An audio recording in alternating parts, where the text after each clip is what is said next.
Agora vamos com as notícias nacionais, para os debates, para as opiniões do dia.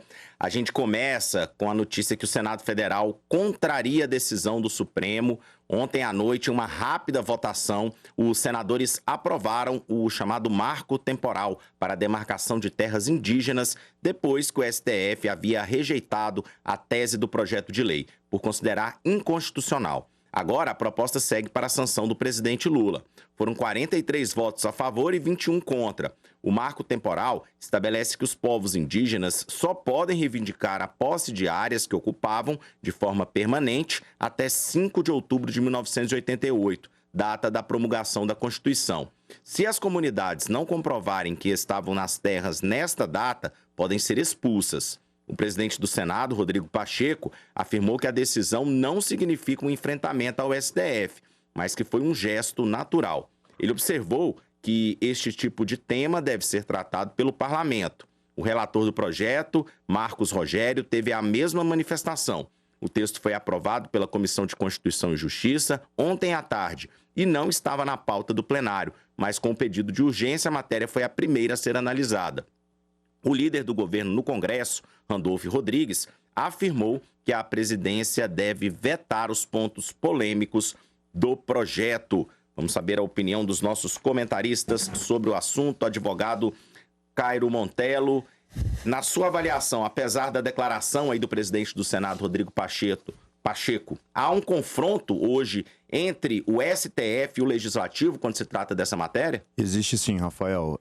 O STF, ele usurpou das suas competências entrando ali na seara do Legislativo. Lembrando que esse tema, ele estava em discussão, está em discussão no Congresso Nacional há vários meses.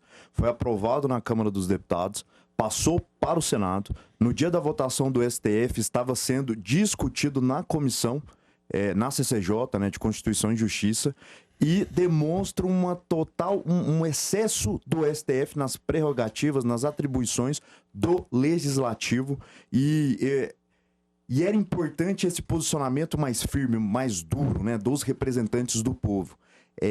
Falando para o STF, é um recado para o STF, você não deve entrar em pautas que são nossas, em atribuições que são nossas, e esse tema é um tema bastante sensível e provocou a bancada mais poderosa, a maior bancada do Congresso, que é a bancada agropecuarista, e junto com essa bancada já vem também a bancada da bala, a bancada da segurança pública, a bancada evangélica, que possui ali vários temas em comum. Então, Brasília, essa semana, até amanhã, a fogo com essa discussão aí, com esses excessos do STF e o Congresso Nacional tentando ser esse contrapeso, esse freio, trazendo aí limitações. Existe uma PEC lá no Congresso Nacional agora sendo discutida em virtude de tudo que está acontecendo para limitar os poderes da Suprema Corte. Então esse é o cenário aí que nós temos em Brasília.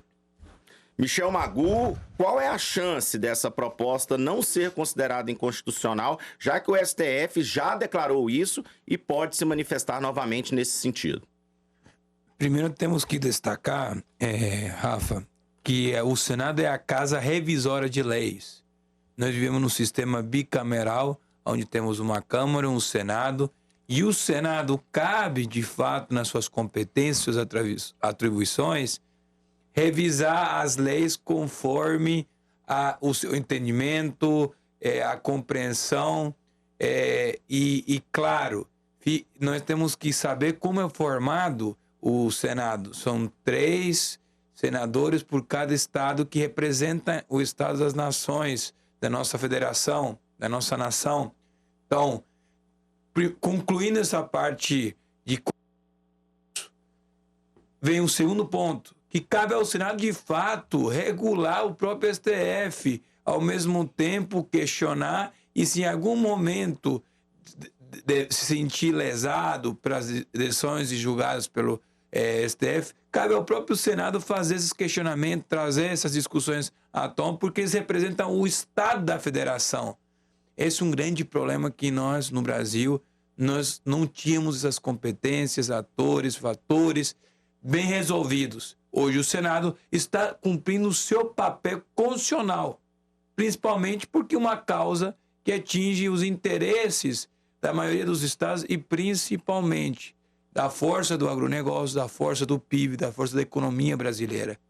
O que a gente compreende e vê que haverá uma grande luta, mesmo com o STF tendo declarado a inconstitucionalidade, ele terá dificuldades porque precisa dialogar com o Senado. Esse impasse, até não chegar no equilíbrio e um ponto em comum entre a Casa Revisora de Lei, que é o Senado, e o STF, essa discussão vai continuar ampla, vai continuar forte, vai continuar dentro das páginas dos noticiários, porque não será simples. Mesmo que a gente saiba pela constitucionalidade, temos, de fato, a constitucionalidade e a defesa do Senado no seu lugar, e o STF pode ter outra interpretação. Então, essa discussão só começou. Agora, eu acredito que todo mundo, todas as instituições, estão trabalhando entre as quatro linhas do jogo. Faz parte do jogo, é legal, é compreensível e faz parte da democracia discordar. E na harmonia e o peso-contrapeso dos poderes, a gente vai fortalecendo a nossa democracia. Enquanto ficar nesse meio, está tudo em ordem. A gente quer saber a participação de você, a opinião de você que está nos acompanhando, a sua participação aqui é muito importante para a gente. Estamos ao vivo no canal da TV Brasil Central no YouTube e também no nosso WhatsApp, que é o 62991095099. Já temos algumas participações aqui no nosso canal no YouTube. O Paulo Correia disse que isso é certo, quem tem que legislar são os deputados federais e senadores. O José Edson também favorável à decisão aí do Senado.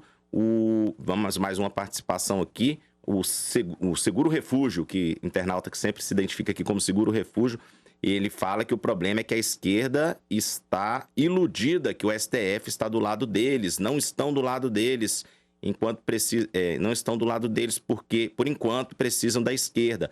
Pode ver que todas essas polêmicas começam no STF, a opinião do Seguro Refúgio. Eu queria ouvir novamente o advogado Cairo Montelo. Cairo, a respeito dessa questão, até que o senhor falou que a questão do vácuo ali, o STF acabou entrando, na sua opinião, num mérito que seria do Legislativo no julgamento desse caso.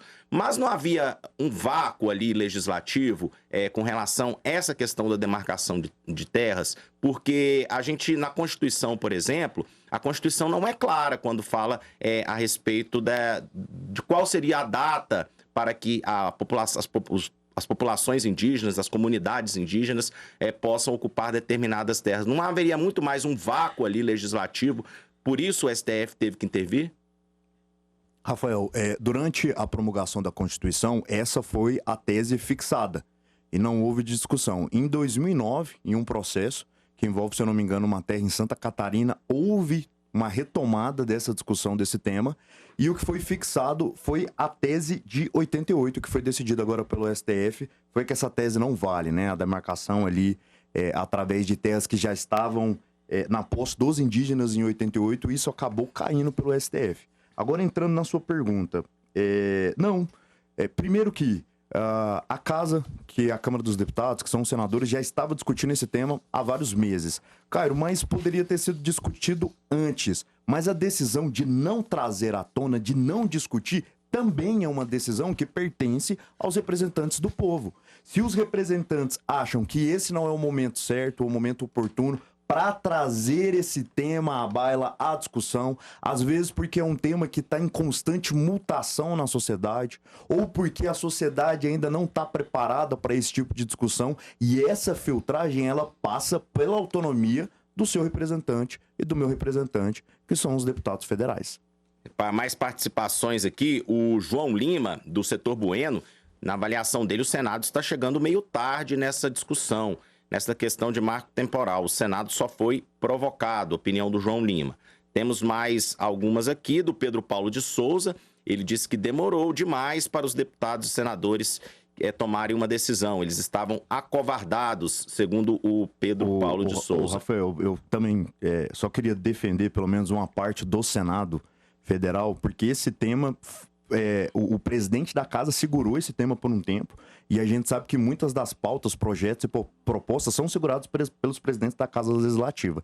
E aí, na CCJ, agora essa semana, houve um pedido de urgência para que a votação acontecesse. Mas essa discussão já estava no Congresso há meses. E existe sim uma cautela, um cuidado, todo um trâmite legislativo para a aprovação de uma lei. Passa pela Câmara dos Deputados, passa pela CCJ, vai para as comissões de méritos, depois vai para o plenário, volta depois para o plenário novamente uma segunda votação, depois vai para o Senado, que é uma casa revisora, e tudo isso demanda tempo, ainda mais no Brasil, que não é do dia para a noite. E o Newton de Campos disse que concorda plenamente com a reação do Senado sobre essa questão do marco temporal. José Edson da Silva disse que cada um no seu quadrado. É a opinião, então, dele. Mais uma opinião chegando aqui pelo nosso WhatsApp do Júlio Guimarães. Desejando um bom dia a todos, o que está acompanhando o Mundo em Sua Casa. E gosta muito do Josiel Menezes e também do Michel Magu. Tá aqui seu fã, o Júlio Guimarães, Michel Magu. Um abraço ao Júlio, é muito bom tê-lo conosco sempre. Continue participando, você enriquece o Mundo em Sua Casa e nossas participações.